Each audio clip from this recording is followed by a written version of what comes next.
Isaac here, and in today's video I'm going to show you guys how to make this kind of cool, it's kind of a trick also, this cool little sound right here. Let me see if I can find it. It's basically this right here.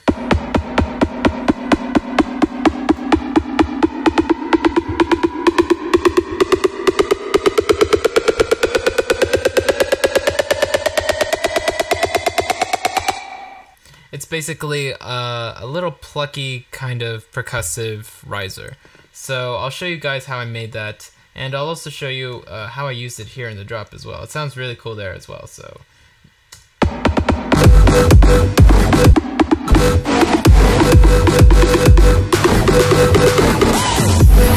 it just sounds really cool underneath things and in builds, and I think it's awesome. So I should probably explain that I froze it in this session because you know, this session is pretty heavy on my CPU, so I start freezing things that aren't so essential that I need the whole processing chain there.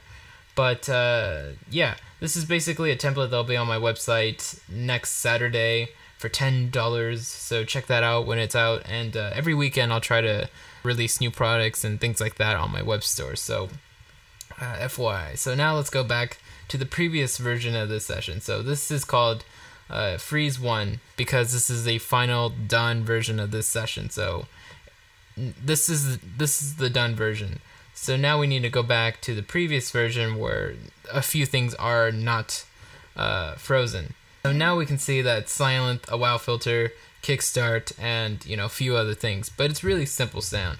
So the note length is a big part of this. It really is, because if we turn it off, you're going to hear the difference. So basically that's the trick of this video. We're using note length to turn a silent patch into this kind of percussive thing. So the reason why that works is because note length is taking the MIDI input and it's now making it a much shorter output. So you can see the time length I have mapped in this rack, which is basically this knob right here, the length knob. That's 21.2 milliseconds. So it's a really short window. That is quick. That is, let me see if I can describe how quick 21 milliseconds is. It's really fast. I can't. So then we close the gate down to 50%, and that's what's going to give us our percussive sound.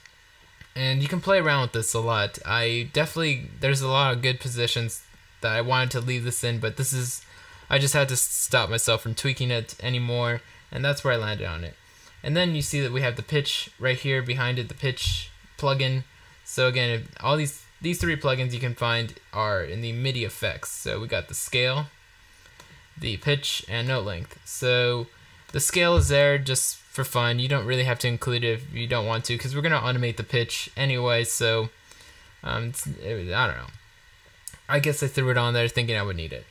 And so again, a part of this sound is also automating that pitch. So we have our pitch plugin here, and we're going to just automate it up to, let's see, 24 steps up from the at the top of the slope, and 0 obviously at the bottom. So it's just going to go up 2 whole octaves, and that's basically it for the automation part of it. So then we have Kickstart, which is just going to be our basic sidechain plugin. So hopefully you guys have this by now, because I keep talking about it on my channel, because this is my preferred way of sidechaining. I really don't go back to compressors and use them to sidechain as often, because I really find that most of the settings or the type of sidechain I'm looking for can be achieved with this plugin, and it can be done in way less of time. So what we have here is 58% for the mix, and classic chain for the envelope that's going to sidechain that out. Basically this is an envelope shaper. So you can think of this as a fade if you want, and everything in here is being deducted, except we have an amount knob for it, so I really like it. So now we have the wow filter, because you guys know me, I love using the wow filter. I'm not gonna say it makes everything sound better, but I feel like if you find the right settings, you can get something really cool with anything.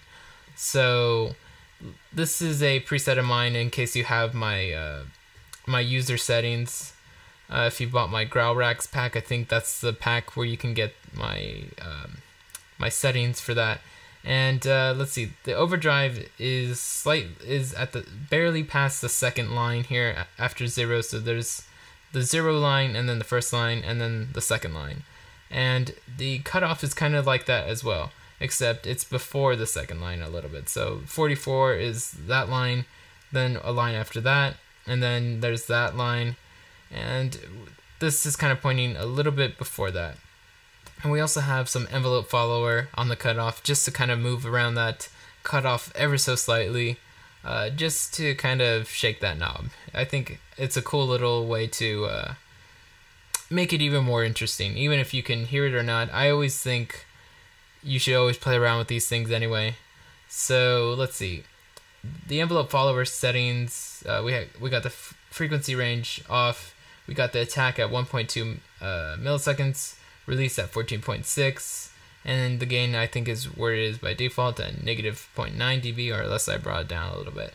And the reso we can see is kind of around where I guess 85 would be. So if this is 100, this line would be 90, and this would be 80. So I'm guessing since it's between those two, it would be like 85. And now we're gonna just bring up the mix and master up all the way. And again, this is band reject, and we're going to keep vowel mode off. So now let's go into the silence. So it's a very easy patch to make.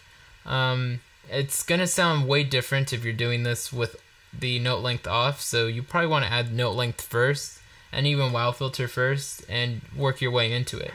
So sometimes I do that. Sometimes I work backwards. Sometimes I'll grab a wow filter setting I like, get a note length rack out, and then I'll start working inside of silence with the initialize patch. I call that reverse engineering, but reverse engineering kind of refers to building kind of figuring something out backwards, in the steps. But I kind of reverse sound design, I guess. So I'll get my third-party plugins set up first, and then I'll go into the synth and initialize it and find some. It's a great way to really learn how to make cool sounds. It really is. So we're going to initialize this. So initialize it. We're going to set the polyphony to 16, so we have more combinations that we could play on the keyboard together. And then we're going to bring up the voicing, or the voices on the first oscillator to 4. We're going to turn on retrig, and we're going to set the wave to triangle. Now we're going to grab that detune knob, and we're going to yank it all the way to 7.48. And now we're going to go oscillator 2. So we're going to turn on the invert, the retrig, we're going to set voices to 4, and this can be a saw wave. Now we're going to grab that detune knob again, and we're going to yank it to 7.41. Oh, 6.71. I don't know where I got that number from. Sometimes I don't know. So that's 6.71. And now we're going to grab the... now let's go to the amp envelope, actually. We're done with oscillator 2. So we're going to bring the attack all the way down. Because sometimes by default we get this. It's at 0.5. And we want it all the way down. And the decay will be the same thing. We're going to bring that down all the way. And same with the release. So attack, decay, and release all the way down. Sustain will be at 3.28, and that's basically the amp envelope for this part. So let's go down our filter. We're going to select a low pass. We're going to put this on a 24 dB slope. We're going to set the drive to 3.48. We're going to get that reso at 1.29, and cutoff will be at 29.10 hertz. Now for our main filter control, we're going to put that cutoff at 297.86 hertz, the reso at 4.19, and we're going to leave the key track off and we're all the way down, and we're going to turn on the warm drive. So it looks like I did not end up using the pitch A and B, but it's still here. I guess I was playing around with it. Let's see what it sounds like.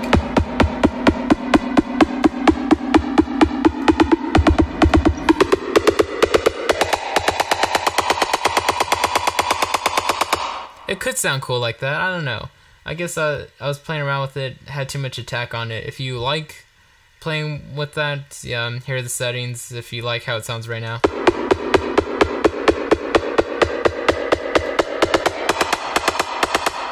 but we're gonna leave it off. So we're gonna go cut off A and B, and we're gonna select it. We're gonna put the amount to negative 3.62.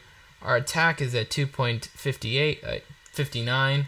I don't know why I'm messing up numbers today. And our decay is at 1.61, and sustain all the way down. Release at 2.01. I guess I'm messing up the numbers today because I did this tutorial yesterday and my computer crashed on me, and it was a real fucking bummer. I lost the video. So let's go part B. So here in part B, we're going to bring up the first oscillator up to 6 voices.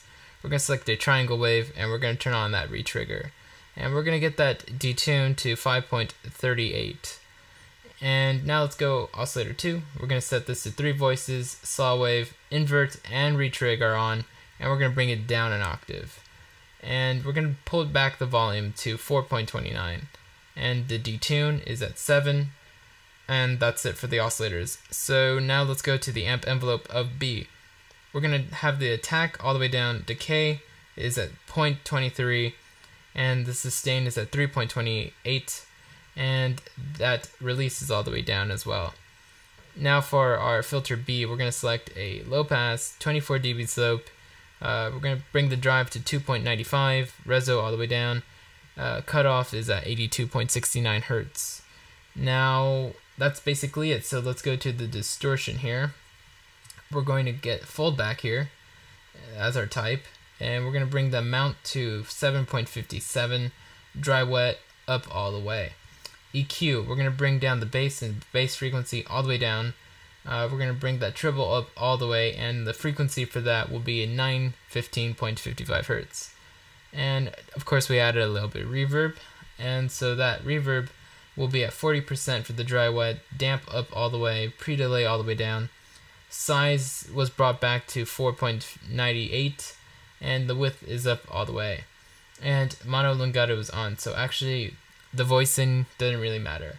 So let's see, we got the 4.95 for the portamento time, so now we're done with Silent, and we're basically done now because we have got the note length, everything, so you should have something pretty cool sounding now.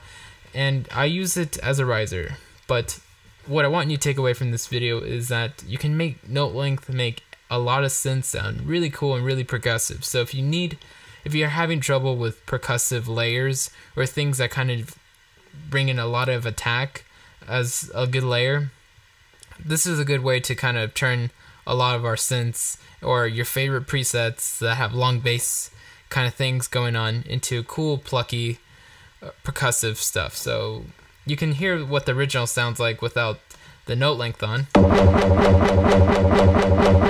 And you would have never thought that you could turn something in like that into this. But that's the thing about it. It's a really cool trick. It's one of those things I've been talking about on my channel for a while, so some of you guys have used it and gotten some really cool stuff as well. So thanks guys for watching, and lates.